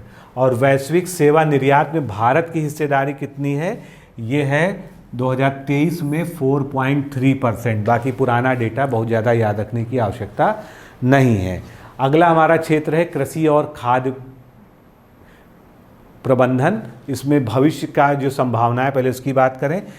देखिए, दो तरह के ऋण होते हैं, एक संस्थागत ऋण होता है, एक गैर संस्थागत ऋण होता है। संस्थागत ऋण का मतलब है कि सरकार की किसी संस्था या बैंक से आपने कोई ऋण लिया, ठीक है, तो वो ऋण क्या है, वो संस्थागत है, वो सरकारी ऋण कहलाएगा या बैंक का ऋण कहलाएगा। गैर संस्थागत ऋण है, किसी से आपने पर्सनल लोन लिया, किसी आपने जमींदार साहूकार से लोन लिया और वो आपसे उल्टा सीधा ब्याज ले रहा है, चक्रवृद्धि ब्याज ले रहा है। तो धीरे धीरे सरकार क्या प्रमोट कर रही है, कई सारी जो है इस तरह की स्कीमें चलाई जा रही हैं ऋण वाली, कि लोग गैर संस्थागत ऋण कम लें। तो ये आप देख सकते हैं कि इंस्टीट्यूशनल क्रेडिट जो है धीरे धीरे बढ़ते बढ़ते 75% तक बढ़ गया है, और जो गैर संस्थागत ऋण है वो गिरते गिरते गिरते 25% पे अब आ गया है। तो ये जो है इस तरह से आप देखेंगे कि गैर संस्थागत ऋण कम हो रहा है और संस्थागत ऋण जो है लोग जो है ज़्यादा ले रहे हैं, यानी बैंक पे और सरकारी एजेंसियों पर लोगों का भरोसा ज़्यादा बढ़ रहा है। छोटे और सीमांत किसानों के लिए ऋण प्रवाह में वृद्धि क्या हुई है। सबसे पहले अगर फाइनेंशियल ईयर 15 में जो है 3.47 लाख करोड़ रुपए जो है छोटे किसानों को मिल पाते थे ऋण के रूप में, वो अब बढ़ते बढ़ते जो है 14.4 लाख करोड़ रुपए तक पहुंच चुका है। यानी छोटे किसानों को भी आसानी से ऋण मिल पा रहा है। अब आगे बढ़ते हैं। भारत के लिए चुनौतियां और प्राथमिकताएं क्या हैं, क्योंकि अब हम सम अप करने जा रहे हैं। तो इस पहले चुनौतियों प्राथमिकताओं पे देख लें, इसके आगे हम क्वेश्चंस को सॉल्व करेंगे। 2047 तक एक विकसित देश का दर्जा प्राप्त करने और वर्ष 2070 तक निवल शून्य उत्सर्जन, किसका, कार्बन का निवल शून्य उत्सर्जन बनने के लिए आर्थिक विकास, उच्च आर्थिक विकास चाहिए भारत को, ये चुनौतियाँ हैं, ठीक है। अंतर्राष्ट्रीय स्तर पर पर्याप्त समर्थन चाहिए, जो नहीं है, सारे देश उस तरह सपोर्ट नहीं कर रहे हैं। नवीकरणीय ऊर्जा की सीमा को देखते हुए सभी के लिए रोजगार सृजन और किफ़ायती ऊर्जा सुनिश्चित करना भी एक चुनौती है। प्राथमिकताएं हमारी क्या है, जलवायु परिवर्तन की उच्च संवेदनशीलता को देखते हुए अनुकूलतम सबसे आगे आना, यानी जलवायु परिवर्तन जिसको हम समावेशी विकास कहते हैं, सस्टेनेबल डेवलपमेंट कहते हैं, वो हमारी प्राथमिकता है। Super critical, ultra super critical और एडवांस अल्ट्रा सुपर क्रिटिकल प्रौद्योगिकियों को अपनाने से मध्यम और अपरिहार्य तापीय ऊर्जा के उत्सर्जन तीव्रता को कम करना है, यानी हमको ऐसे उद्योगों को अपनाना है जिसमें ऊर्जा का कम से कम इस्तेमाल हो। मिशन LIFI के तहत परिकल्पित उपभोग और उत्पादन के व्यवहार के माध्यम से पर्यावरणीय संधारणता पर भी ध्यान केंद्रित करना। कुल मिलाकर एक ही बात है कि हमको जो है पर विकास के साथ साथ में पर्यावरण का भी ध्यान रखना है। अब बात करते हैं भारत की NDC की ओर प्रगति, यानी कि हम कम से कम कार्बन उत्सर्जन करें और नवीकरणीय ऊर्जा पर जो है सबसे ज़्यादा जो है फोकस करें। तो जो हमारा NDC लक्ष्य है वो क्या है, ध्यान रखिएगा, 2030 तक 50% तक का जो लक्ष्य प्राप्त करना है। गैर जीवाश्म स्रोतों से स्थापित बिजली की उत्पादन क्षमता 2024 तक कितनी हो गई है, 46.8%, जो हमने पीछे भी एक बार में देखा था। भारत के नवीनतम वन सर्वेक्षण 2024 के अनुसार 2030 तक 2.5 से 3 बिलियन टन CO2 के समतुल्य का अतिरिक्त कार्बन सिंक बनाने के NDC लक्ष्य के मुकाबले वर्ष 2005 और वर्ष 2023 के बीच 2.29 बिलियन टन CO2 के समतुल्य अतिरिक्त कार्बन सिंक बना लिया गया है। ये अच्छी बात है। अब भारत का जो ऊर्जा है, पूरी जो है ऊर्जा है, उसमें क्या किसका योगदान है ये देखिए। तो अभी भी सबसे ज़्यादा जो ये है वो कोल पर हम डिपेंड हैं, कोयले पे डिपेंड है। कोयले में ही गैस भी आती है, लिग्नाइट भी आता है। तो 46% जो है कोयला है, गैस इसमें 5.4% है, लिग्नाइट 1.4% है। सोलर एनर्जी और डीजल का जो परसेंटेज है वो 0.1% है, जिसको यहाँ वाइट में दिखाया गया है। इसके बाद जो है हम सोलर एनर्जी से जो प्रोड्यूस कर रहे हैं 20.6%, विंड एनर्जी से, पवन ऊर्जा से 10.5%, जल ऊर्जा से, जल विद्युत जिसे हम कहते हैं 10.3%, बाकी न्यूक्लियर से 1.8% और बाकी जो है रिन्यूएबल एनर्जी सोर्सेज से हम जो है 3.5% जो है उत्पादन कर रहे हैं। तो ये आपको ध्यान रखना है कि भारत की जो ऊर्जा आवश्यकताएं हैं उसमें जो डिपेंडेंसीज हैं वो वर्तमान जो है सिनेरियो क्या है। आगे बढ़ते हैं। सामाजिक सेवाओं में हमारे व्यय में वृद्धि हुई है, जिसको हमने पीछे बात किया, और ये पूरा है, संघ और राज्य दोनों के आंकड़े हैं। पहले जो है सामाजिक सेवाओं पे, सोशल सर्विसेज पे हमारा कभी 24.4% था, फिर वो गिर के 23.3% हुआ। आज ये जो है 26.2% है। तो ये जो है इसका वो है, और इसमें सोशल एक्सपेंडिचर पर, सोशल सर्विसेज पर एक्सपेंडिचर आपको पीले रंग पे दिख रहा है, जैसे कि आप देख रहे हैं 25.7 है, और नॉर्मल जो टोटल एक्सपेंडिचर है सरकार का वो ये दिख रहा है जैसे 98% है। तो इस तरह से इसको अलग अलग दिखाने का प्रयास किया गया है। इसके बाद बात करते हैं ग्रामीण अर्थव्यवस्था को जो है मजबूत करने के लिए क्या क्या किया गया है। तो ग्रामीण अर्थव्यवस्था को सशक्त बनाने के लिए प्रधानमंत्री ग्रामीण सड़क योजना के अंतर्गत 7,70,983 किलोमीटर सड़कों की लंबाई पूरी कर ली गई है। प्रधानमंत्री आवास योजना ग्रामीण में 2.69 करोड़ घर पूरे हो गए हैं। जल जीवन मिशन में 12.2%, 2 करोड़ घर, ग्रामीण घर में जल जो है पहुंच गया है नल से। स्वच्छ भारत मिशन के तहत जो है 11.8 करोड़ शौचालय और 2.51 लाख सामुदायिक स्वच्छता परिसरों का निर्माण किया गया है। मिशन अमृत सरोवर में 68,443 जो है तालाबों का निर्माण कर लिया गया है। फिर राष्ट्रीय स्वास्थ्य मिशन और इसके तो बहुत ज़्यादा डाटा हो जा रहा है, इसको याद रखने की जरूरत नहीं है। सांसद आदर्श ग्राम योजना में सांसदों द्वारा जो है अब तक 3,361 गाँवों को गोद लिया गया है। तो ये स्कीमें भी चल रही हैं। सबके लिए स्वास्थ्य की अगर हम बात करें कि किस तरह से कवरेज है, तो 14,000 से अधिक जन औषधि केंद्र हैं। इसका पूरा नाम क्या है? प्रधानमंत्री जन औषधि केंद्र। वित्तीय वर्ष 23-24 के लिए पूर्ण टीकाकरण कवरेज राष्ट्रीय स्तर पर 93.5% रहा है। इस तरह के और भी जो है काफ़ी सारे डेटा हैं जिसको याद रखने की ज़रूरत नहीं है, अगर आवश्यकता हो तो आप उसको यूज कर सकते हैं। इसके बाद जो है एक बहुत इंटरेस्टिंग डाटा दिया गया है कि महिला श्रम बल की भागीदारी लगातार बढ़ रही है, सभी स्टेट्स में बढ़ रही है। यहाँ पर आप देखिए ये 17-18 का डेटा है, ये भारत का जो नक्शा बना है, और ये 23-24 का डेटा है। और ये जो है परसेंटेज दिया है किस किस राज्य में। जैसे पहले उत्तर प्रदेश में 9% महिला श्रम की भागीदारी थी, अब उत्तर प्रदेश में 25% हो गई है। इसी तरह से आप सभी स्टेट्स का अलग अलग जो है कंपेयर कर सकते हैं। तो ये कहीं कहीं जो है सर्वाधिक जो है वो 60 तक है भागीदारी। आगे बढ़ते हैं। अब हम लोग जो है प्रश्नों को सॉल्व कर लेते हैं, जिन प्रश्नों के लिए आप लोग बहुत देर से वेट भी कर रहे होंगे कि इतना सब हमने पढ़ा, लेकिन हमारे क्वेश्चन कैसे आ सकते हैं प्रीलिम्स में, इसको थोड़ा सा हम देख लेते हैं। तो पहला क्वेश्चन आपके सामने है, 31 जनवरी 2025 को आर्थिक समीक्षा जो पेश हुई उसके अनुसार वर्ष 26 में यानी वित्तीय वर्ष 25-26 में देश की विकास दर कितनी रहने का अनुमान है। तो मैंने इसको कई बार रिवाइज कराया, 6.3 से 6.8% तक। इसके बाद आर्थिक समीक्षा के अनुसार चालू वित्तीय वर्ष यानी जो है 24-25 की बात की जा रही है, देश में विकास दर कितने रहने की उम्मीद है? 6.4% रहने की उम्मीद है। नेक्स्ट क्वेश्चन हम लेते हैं। आर्थिक समीक्षा के अनुसार वर्ष 2026 में उपभोक्ता मूल्य महंगाई दर को कितने प्रतिशत तक रखने का प्रयास किया जाएगा?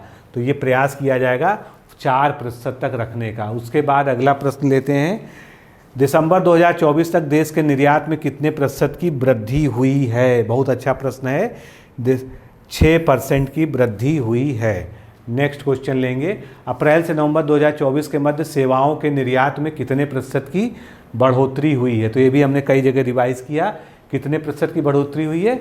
12.8%। कितना बढ़ा है? 12.8%। नेक्स्ट क्वेश्चन लेंगे, अप्रैल से नवंबर के बीच 24 के बीच सकल विदेशी प्रत्यक्ष निवेश यानी FDI बढ़कर कितना हो गया है? 55.6 अरब डॉलर। और अगर वृद्धि देखी जाए तो 18% की लगभग वृद्धि हुई है। नेक्स्ट क्वेश्चन, जनवरी 2025 में देश का विदेशी मुद्रा भंडार कितना था? 634.6 अरब डॉलर। दिसंबर 2024 में सौर और पवन ऊर्जा उत्पादन में लगभग कितने प्रतिशत की वृद्धि हुई है? सभी को हमने क्वेश्चन में बदल दिया, जो भी इंपॉर्टेंट पॉइंट थे। 16% की लगभग वृद्धि हुई है। नेक्स्ट क्वेश्चन हम देखेंगे, MSME को इक्विटी वित्त पोषण के लिए कितने हजार करोड़ रुपए से आत्मनिर्भर भारत कोष की शुरुआत करने को बोला गया है? याद करिए हमने क्या इस पर चर्चा की थी, 50,000 करोड़ रुपए का आत्मनिर्भर भारत कोष बनाया जाएगा। चालू वित्तीय वर्ष में कृषि क्षेत्र में कितने प्रतिशत की वृद्धि का अनुमान लगाया गया है? 3.8%। कहाँ गया? 3.8% का कृषि क्षेत्र में अनुमान वृद्धि का लगाया गया है। चालू वित्तीय वर्ष में खरीफ फसल उत्पादन कितना रहने का अनुमान है? लगभग 1,647 लाख मीट्रिक टन। इसके बाद बात करते हैं, चालू वित्तीय वर्ष में औद्योगिक क्षेत्र में कितने प्रतिशत की वृद्धि दर अनुमानित है? 6.2%। ये जो है इंडस्ट्रियल क्षेत्र की ग्रोथ रेट है। 2021 से 2025 के मध्य सामाजिक सेवाओं पर व्यय में कितने की मध्य में कितने प्रतिशत की वृद्धि हुई है? अभी हमने जस्ट पढ़ा इसको, 15% की लगभग वृद्धि हुई है। सरकार का स्वास्थ्य क्षेत्र पर व्यय 29% से बढ़कर कितना हो गया है? अब 48% लगभग हो गया है। नेक्स्ट क्वेश्चन हम देखेंगे, स्वास्थ्य पर लोगों का खर्च 62.6% से घटकर कितने परसेंट रह गया है?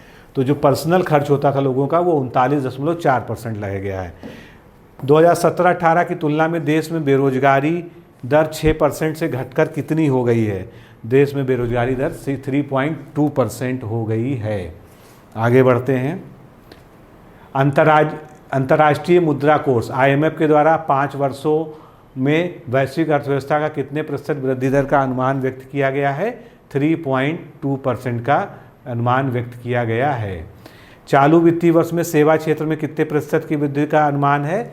7.2% का अनुमान लगाया गया है। नेक्स्ट, आर्थिक सर्वेक्षण के अनुसार 23-24 में राजकोषीय घाटा GDP के कितने परसेंट अनुमानित है? 5.6%। वर्ष 23-24 में देश में खाद्यान्न उत्पादन कितना अनुमानित है? 332.3 मिलियन टन। नेक्स्ट है, आर्थिक सर्वेक्षण के अनुसार वर्ष 2023-24 में पूंजीगत व्यय GDP के कितने प्रतिशत का अनुमानित है? तो ये कितने प्रतिशत का अनुमान हमने किया था? 3.2% का। नेक्स्ट है, अप्रैल से नवंबर 2024 के दौरान कुल राजस्व कर में कितनी वृद्धि हुई है? कर राजस्व में वृद्धि हुई है 10.7%। नेक्स्ट क्वेश्चन देखेंगे, गैर निष्पादित संपत्तियां यानी NPA में 12 वर्ष में घटकर कितने प्रतिशत अब रह गया है? 2.6% रह गया है। अंतर्राष्ट्रीय मुद्रा कोष के अनुसार भारत किस वर्ष तक 5 ट्रिलियन की अर्थव्यवस्था को पार कर जाएगा? 2028 का ये अनुमान लगाया गया है और भारत ने भी अपना लक्ष्य बढ़ा के 2029 कर दिया है, यह आपने शायद सुना होगा। नेक्स्ट है, भारत का वित्तीय समावेशन सूचकांक मार्च 2024 में बढ़कर कितना हो गया है? अब ये 64.2% हो गया है। वित्तीय वर्ष 14 से 24 के बीच IPO की संख्या में कितने गुना में वृद्धि हुई है? 6 गुना IPO बढ़ गया है। अप्रैल से दिसंबर 2024 के मध्य भारत का व्यापार घाटा कितना रहा है? 79.5 बिलियन डॉलर का व्यापार घाटा रहा है। अप्रैल 2000 से दिसंबर 2024 तक देश में FDI कितना प्राप्त हुआ है? कितना FDI प्राप्त हुआ है? 1 ट्रिलियन डॉलर से अधिक FDI प्राप्त हुआ है। नेक्स्ट हमारा है, भारत में FDI का सबसे अधिक 19.1% निवेश किस क्षेत्र में हुआ है? सेवा क्षेत्र में। नेक्स्ट हमारा, भारत वर्तमान में सेवाओं के किस क्रम का सबसे बड़ा निर्यातक देश बन गया है? तो सेवाओं में क्रम भारत का है 7वां। चालू वित्तीय वर्ष में इलेक्ट्रॉनिक और फार्मा उद्योग का निर्यात बढ़कर कितना हो गया है? तो इलेक्ट्रॉनिक का हो गया है 28.6 और फार्मा का जो है 6.4%। वित्तीय वर्ष 24-25 की दूसरी तिमाही में देश में चालू घाटा जीडीपी का कितने प्रतिशत है? ये बहुत कम हो गया है, 1.2%। नेक्स्ट हमारा क्वेश्चन है, आर्थिक सर्वेक्षण के अनुसार क्षेत्रीय ग्रामीण बैंकों की कुल शाखाओं के कितने प्रतिशत ग्रामीण क्षेत्रों में मौजूद हैं? कितने परसेंट मौजूद हैं? 30%। यानी गांव में वित्तीय समावेशन की स्थिति सुधरी है। अक्टूबर 2024 तक देश में वंदे भारत ट्रेनों की संख्या कितनी थी? 68। दिसंबर 2024 तक क्षेत्रीय कनेक्टिविटी योजना के तहत कितने हवाई अड्डे संचालित किए जा रहे थे? 88। ये सभी हम लोगों ने अभी ग्राफिक्स में देखा था। दिसंबर 2024 तक देश में जीवाश्म और गैर जीवाश्म ऊर्जा उत्पादन का प्रतिशत कितना था?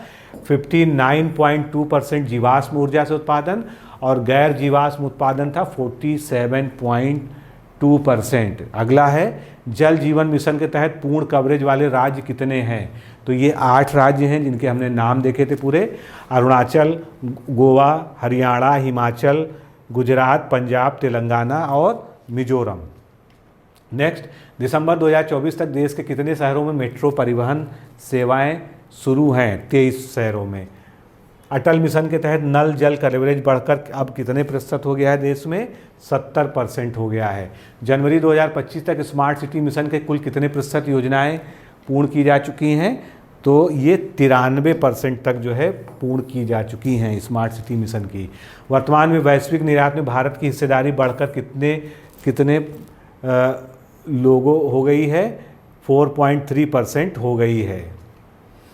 वर्ष 2024 में छोटे और सीमांत किसानों के लिए ऋण प्रवाह में कितनी वृद्धि हुई है? तो 14.4 लाख करोड़ रुपए की वृद्धि हुई है। संधारणीय कृषि को प्रोत्साहित करने के लिए कितने मिशनों का क्रियान्वयन किया जा रहा है? कुल 5 मिशन चलाए जा रहे हैं जिनका नाम भी यहाँ दिया है, आप देख सकते हैं। परंपरागत कृषि विकास योजना, मृदा स्वास्थ्य कार्ड, प्रति बूंद अधिक फसल, राष्ट्रीय बांस मिशन, पूर्वोत्तर क्षेत्र में जैविक मूल्य श्रृंखला विकास मिशन। नेक्स्ट हमारा क्वेश्चन है, वर्तमान में देश में ऊर्जा उत्पादन का विभिन्न क्षेत्रों में योगदान क्रमशः किस प्रकार है? कोयला, सौर, पवन और जल विद्युत, ये जो है इसका क्रम है। अगला क्वेश्चन हमारा, प्रधानमंत्री ग्रामीण आवास योजना के तहत कितने करोड़ घरों का निर्माण कार्य पूरा हो चुका है? 2.69 करोड़ घरों का पूरा हो गया है। वित्त वर्ष 23-24 के लिए पूर्ण टीकाकरण कवरेज राष्ट्रीय स्तर पर कितना है? अभी हमने बात की थी 93.5%। वित्त वर्ष 25 तक भारतीय डिजिटल अर्थव्यवस्था कितने ट्रिलियन डॉलर को पार करने का अनुमान है? 1 ट्रिलियन डॉलर का लक्ष्य ये पार कर जाएगा। नेक्स्ट हमारा क्वेश्चन है, नई आईआईटी उन्नत योजना के तहत कितने आईआईटीज़ का उन्नत किया जाएगा? 1000। अगले 5 वर्षों में कितने लाख युवाओं को केंद्रीय पाठ्यक्रमों में प्रशिक्षित किया जाएगा? 20 लाख जो है युवाओं को। जल जीवन मिशन के तहत कितने करोड़ घरों में जल कनेक्शन उपलब्ध कराया गया है? ये घर मतलब परिवार की बात हो रही है, 12.2%। और ये जो है इतना जो है हमने यहाँ पर कवर कर लिया। तो 50 क्वेश्चंस के माध्यम से हमने इस तरह से पूरी आर्थिक समीक्षा का जो सार था वो आखिरी में समझ लिया है। क्वेश्चन जो पूछे जाएंगे वो आपसे इसी तरह से बनेंगे, इसीलिए आखिरी के ये 50 क्वेश्चन बहुत महत्वपूर्ण है। तो मित्रों, आज के इस वीडियो में इतना ही, फिर मिलते हैं किसी अगले लेक्चर में। नमस्कार, धन्यवाद। दोस्तों, क्या आप पीसीएस अधिकारी बनना चाहते हैं? यदि हाँ, तो डिकोड एग्जाम लेकर आया है यूपी पीसीएस फाउंडेशन कोर्स 2025। यह एक ऑल इन वन कोर्स है जिसमें प्रीलिम्स मेंस दोनों ही परीक्षाओं के लिए वीडियो लेक्चर, एनसीईआरटी और standard books based bilingual notes उपलब्ध कराया जा रहा है। इस कोर्स में प्री और मेंस के सभी प्रीवियस ईयर क्वेश्चंस पेपर भी वीडियो लेक्चर के माध्यम से कोर्स में सम्मिलित होंगे। साथ ही साथ में कोर्स का कंटेंट गुणवत्तापूर्ण होने के साथ ही साथ एग्जाम ओरिएंटेड है, जिससे कोर्स लेने वाले स्टूडेंट्स को कोई भी बाहरी पुस्तक या नोट्स पढ़ने की आवश्यकता न पड़े। इस कोर्स में प्रीलिम्स और मेंस के टेस्ट सीरीज तथा आंसर राइटिंग प्रोग्राम भी शामिल है, जिसके साथ ही साथ टेलीग्राम ग्रुप में रेगुलर टॉपिक वाइज टेस्ट कराए जाएंगे। इसके साथ ही CSET, निबंध तथा सामान्य हिंदी की अतिरिक्त कक्षाएं भी चलाई जाएंगी तथा हमारे कोर्स से परीक्षा में सफल होकर इंटरव्यू देने वाले विद्यार्थियों को इंटरव्यू की भी तैयारी कराई जाएगी और अंतिम परिणाम कुछ भी हो, पूरी फीस उन्हें रिवार्ड के स्वरूप जो है वापस कर दी जाएगी तथा अगले बैच में उन्हें निःशुल्क प्रवेश प्रदान किया जाएगा। उल्लेखनीय है कि डिकोड एग्जाम एक संस्थान के रूप में 5 वर्ष के अपने सफल कार्यकाल में अब तक 55 से अधिक विद्यार्थियों को विभिन्न परीक्षाओं में अंतिम सफलता दिलाने में अपना सफल योगदान दे चुका है। इस कोर्स की फीस 15,000 रुपये निर्धारित की गई है, लेकिन पहले प्रवेश लेने वाले 100 विद्यार्थियों को 3,000 रुपये की विशेष छूट दी जा रही है। और अधिक जानकारी के लिए हमारे संस्थान के नंबर 6307495944 पर संपर्क करें।